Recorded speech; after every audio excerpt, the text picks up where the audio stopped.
What knowledge might save your life one day? If you feel chronically unwell all the time and you get told there is nothing wrong with you by your doctor, that you are suffering purely mental health problems or hypochondria, don't give up pushing for answers unless you know subconsciously this is the case. Hypochondria is not as common as some physicians seem to think, and even if the problem was pyschological or pyschosomatic in nature, it is still a problem that needs dealing with. People know their own bodies and know when something is wrong. There is a vast expanse of medical conditions that are possible and very difficult to diagnose. Doctors may only deal with some rare conditions once in a career or not at all, and won't automatically go there when considering your symptoms. I was told I was a hypochondriac for 10 years and everything was blamed on lifestyle and mental health.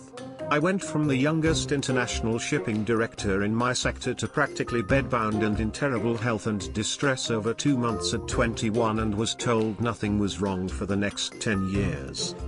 Turned out I had a rare disease called Cushing's, which was damaging my heart, atrophying my brain, causing central hormone obesity, constant infections and damage to my bones, and destroying my quality of life. I had almost zero testosterone in my body and a dangerous amount of cortisol, stress hormone. It was left to get worse for a decade. Before the self-righteous lecture comment, this is not an indictment of the medical profession. These things are difficult and not all doctors are the same. They do a great job most of the time, but doctors are human like everyone else and this makes them fallible. But if I gave up and didn't keep pushing, I wouldn't be here today. Female heart attack symptoms are often different than those commonly described, and women commonly assume they are just fatigued, or have the flu and die as they do not seek medical treatment. Uncomfortable pressure, squeezing, fullness or pain in the center of your chest. It lasts more than a few minutes, or goes away and comes back. Pain or discomfort in one or both arms, the back, neck, jaw or stomach. Shortness of breath with or without chest discomfort. Other signs such as breaking out in a cold sweat, nausea or lightheadedness. As with men, women's most common heart attack symptom is chest pain or discomfort.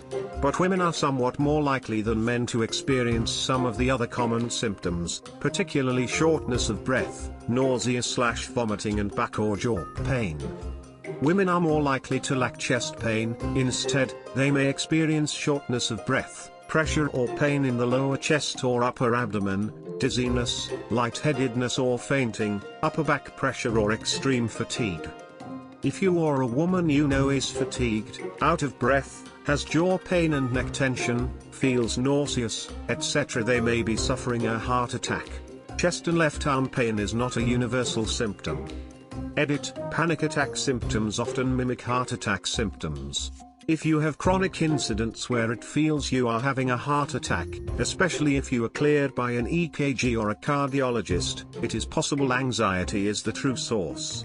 In this case, psychologists and psychiatrists are ideal for helping you identify, manage and overcome your symptoms, as well as providing techniques to prevent future panic attacks. When you're staying in a hotel, take the time to read the diagram on the back of the door showing where the emergency escape route is. Take your room key with you if you leave the room in an emergency, as you might need to get back. Have your shoes on when the flight you're on is landing or taking off. Statistically, that's when bad stuff happens and you don't want to be in bare feet for an evacuation.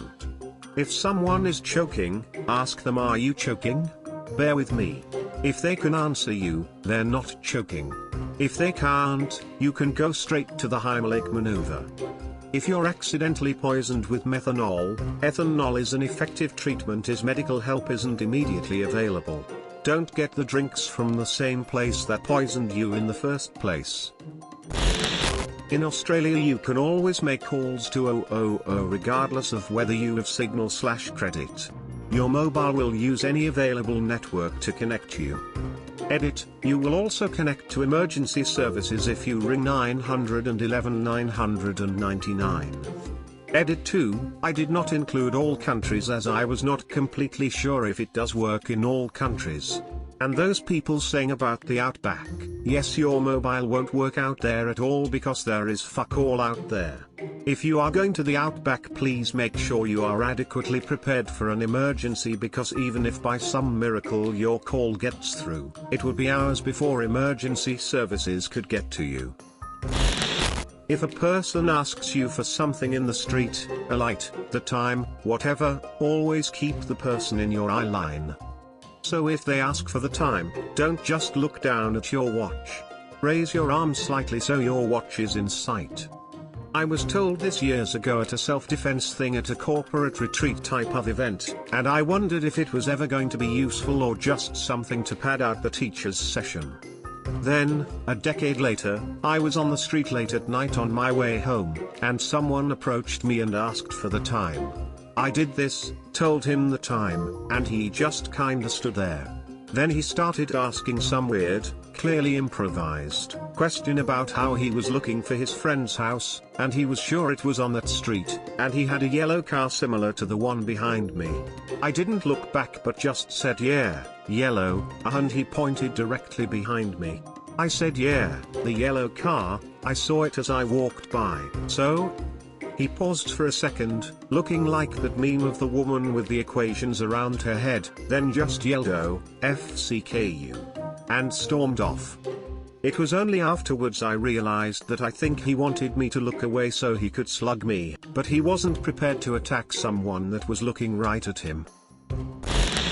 A friend who grew up in a rough neighborhood taught me this one: if you're on a bus and robbers get on, you have a chance of not having your stuff taken or being bothered at all if you pretend to be asleep.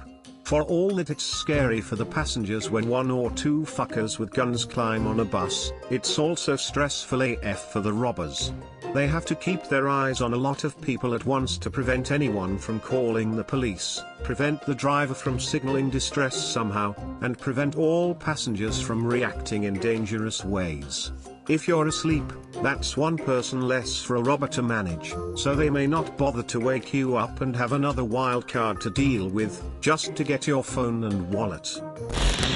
If you are starving to death with no other options than foraging, you'll find food in the wild you are unsure about. Here's a method to see if it will kill you without letting it first kill you. Rub a tiny bit of what you have found on your skin, wait 2 hours for a reaction of any kind. If none, rub a bit on your lip, wait again. Eat a tiny bite, wait again.